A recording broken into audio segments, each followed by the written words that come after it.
breast cancers, why it is so common nowadays? So I just want to tell, this October month is a breast cancer awareness month. It's not like ಈ ಮಂತಲ್ಲಿ ಅಷ್ಟೇ ಮಾಡ್ತೀವಿ ಅಂತ ಯಾವಾಗಲೂ ಮಾಡ್ತಾ ಇರ್ತೀವಿ, but ಇದೊಂದು ಮಂತಲ್ಲಿ dedicated ಆಗಿ ನಾವು ಎಲ್ಲ oncologist through out the India ಜನಗಳಿಗೆ ಕ್ಯಾನ್ಸರ್ನ ಗುಣಲಕ್ಷಣಗಳ ಬಗ್ಗೆ ಹೇಳೋದಾಗಿರ್ಬೋದು, ಅಥವಾ ಯಾವುದರಿಂದ ಕ್ಯಾನ್ಸರ್ ಬರುತ್ತೆ, ಬ್ರೆಸ್ಟ್ ಕ್ಯಾನ್ಸರ್ ಎಸ್ಪೆಷಲಿ ಏನೆಲ್ಲ ಮಾಡಿದ್ರೆ you can avoid the breast cancer occurrence, ಮತ್ತು ಯಾವ ರೀತಿ ತಡೆಗಟ್ಬೋದು, ಆಮೇಲೆ ಅಕಸ್ಮಾತ್ ಕ್ಯಾನ್ಸರ್ನ ಯಾವ ರೀತಿ ಅರ್ಲಿ ಸ್ಟೇಜಲ್ಲಿ ಡಯಾಗ್ನೋಸ್ ಮಾಡ್ಬೋದು, ಲೈಕ್ ಸ್ಕ್ರೀನಿಂಗು. ಸೊ ಇದ್ರ ಬಗ್ಗೆ ಎಲ್ಲ ಜನಗಳಿಗೆ ತಿಳುವಳಿಕೆ ಕೊಡೋಕ್ಕೋಸ್ಕರ ನಾವು ಈ ಅಕ್ಟೋಬರ್ ಮಂತ್ನ ಬ್ರೆಸ್ಟ್ ಕ್ಯಾನ್ಸರ್ ಅವೇರ್ನೆಸ್ ಮಂತ್ ಅಂದ್ಬಿಟ್ಟು ರೆಕಗ್ನೈಸ್ ಮಾಡ್ತೀವಿ. This is actually another misconception.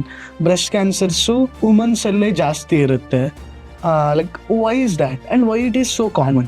So it's a wrong thing. It can happen in men also. 99% women ಅಲ್ಲೇ ಬರುತ್ತೆ, but 1% of the breast cancer can affect men also. ಇದು ಎಷ್ಟು ಕಾಮನ್ನು ಅಂತ ನೋಡ್ತಾ ಹೋದ್ರೆ ನಮ್ಮ ಇಂಡಿಯಾದಲ್ಲಿ ಆಗಿರ್ಬೋದು, ವರ್ಲ್ಡ್ ವೈಡ್ ಅಲ್ಲಿ ಆಗಿರ್ಬೋದು, breast cancer is the most common cancer. ಸ್ಟಾಟ್ಸ್ನ ತಗೊತಾ ಹೋದ್ರೆ 1 out of 8 women will get affected with breast cancer in their lifetime. ಮುಂಚೆ ಬರೀ ವೆಸ್ಟರ್ನ್ ಕಂಟ್ರೀಸ್ ಅಂದರೆ ಅಮೆರಿಕಾ, ಯುರೋಪ್ ಕಂಟ್ರೀಸ್ ಎಲ್ಲ ಅಷ್ಟೇ ಕಾಮನ್ ಇರ್ತಿತ್ತು. ಈಗ ಇಂಡಿಯಾದಲ್ಲೂ ನಾವು the breast cancer is become so common because of our life style.